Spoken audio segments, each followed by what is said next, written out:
নমস্কার, study point Ranu থেকে আজকে আমরা ইম্পর্টেন্ট কয়েকটি জিকে নিয়ে আলোচনায় চলে আসলাম। তো তোমরা ভিডিওটি প্রথম থেকে শেষ পর্যন্ত দেখতে থাকো। যদি ভালো লেগে থাকে অবশ্যই লাইক এবং কমেন্ট করে জানিও। আচ্ছা, তো চলো শুরু করা যাক।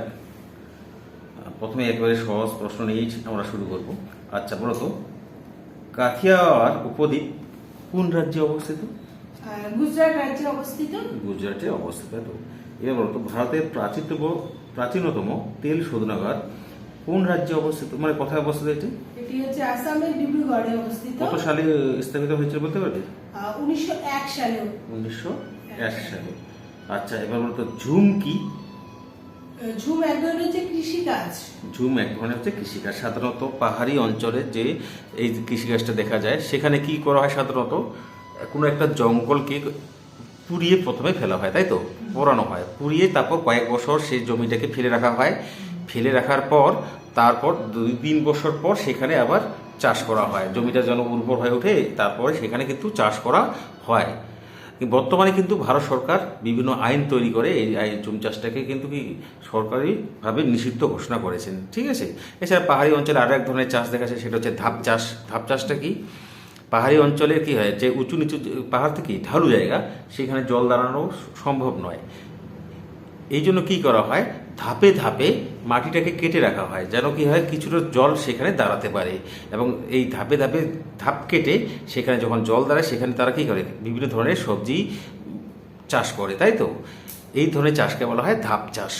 তাহলে এই দুটো চাষ পদ্ধতি সাধারণত পাহাড়ি অঞ্চলে দেখা যায়। একটা হচ্ছে ঝুম চাষ আর একটা হচ্ছে ধাপ চাষ। ভীষণ ইম্পর্টেন্ট কিন্তু, হ্যাঁ। তবে কিন্তু ঝুম চাষ পদ্ধতি বর্তমানে কিন্তু আইনগতভাবে নিষিদ্ধ এক ধরনের চাষ পদ্ধতি। আচ্ছা এবার বলো তো, শ্রীনগর শহরটি কোন নদীর তীরে অবস্থিত? সেটি হচ্ছে কাশ্মীরের ঝিলাম নদীর তীরে অবস্থিত। দক্ষিণ ভারতের দীর্ঘতম নদীর নাম কি বলতে পারবে? গোদাবরী। গোদাবরী।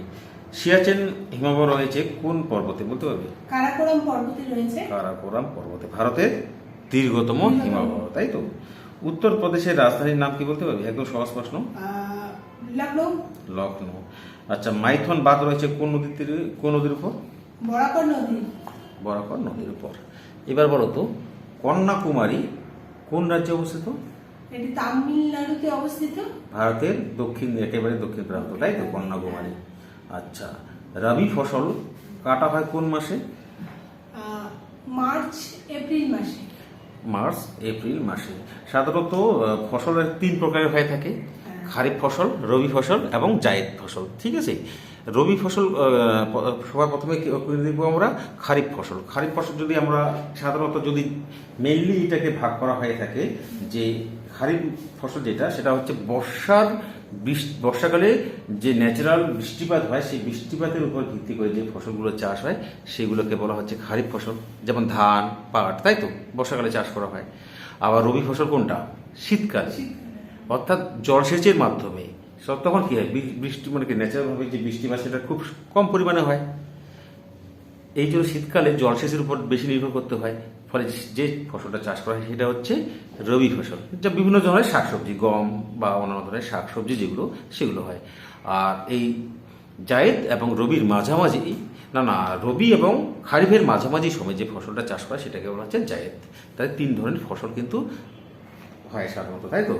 খারিফ ফসল, রবি ফসল এবং জায়েদ ফসল। আচ্ছা এবার বলতো, জাংস্কার পরিসর গঠিত হয় কোন শিলা থেকে? রূপান্তরিত শিলা থেকে। রূপান্তরিত শিলা থেকে। এবার একটা সহজ প্রশ্ন, আন্দামান নিকোবর দ্বীপপুঞ্জের সর্বোচ্চ শৃঙ্গের নাম হচ্ছে স্যাডল পিক, তাই তো? এই স্যাডল পিকটি আন্দামান নিকোবরের কোন দ্বীপে অবস্থিত? আন্দামানের কোন? উত্তর আন্দামানে। আন্দামানে সাধারণত 4টা ভাগ: উত্তর আন্দামান, উত্তর আন্দামান, মিডিল, লিটিল আন্দামান, তারপর দক্ষিণ আন্দামান, তাই তো? উত্তর একেবারে আন্দামানে আছে স্যাডল পিক। হিমালয় পর্বতমালা পশ্চিম থেকে পূর্ব পর্যন্ত কত কিলোমিটার পর্যন্ত প্রসারিত, এটা বলতে পারবে? 2400 কিলোমিটার। 2400 কিলোমিটার। ভারতের উপদ্বীপ মালভূমির গড় উচ্চতা কত বলতে পারবে? 600 থেকে 700 মিটার। 600 থেকে 700 মিটার। তো আজকে এই পর্যন্তই। এই প্রশ্নগুলো সাধারণত কিন্তু প্রিভিয়াস যে বিভিন্ন পরীক্ষা, সেই পরীক্ষায় আসা কোশ্চেন। তো এই কোশ্চেনগুলো থেকে কিন্তু আমরা একটা ধারণা নিতে পারি যে আগামী পরীক্ষার মধ্যে কী ধরনের প্রশ্ন আসতে পারে। তো তোমরা অবশ্যই ভিডিওটি প্রথম থেকে শেষ পর্যন্ত দেখতে থাকো। ধন্যবাদ।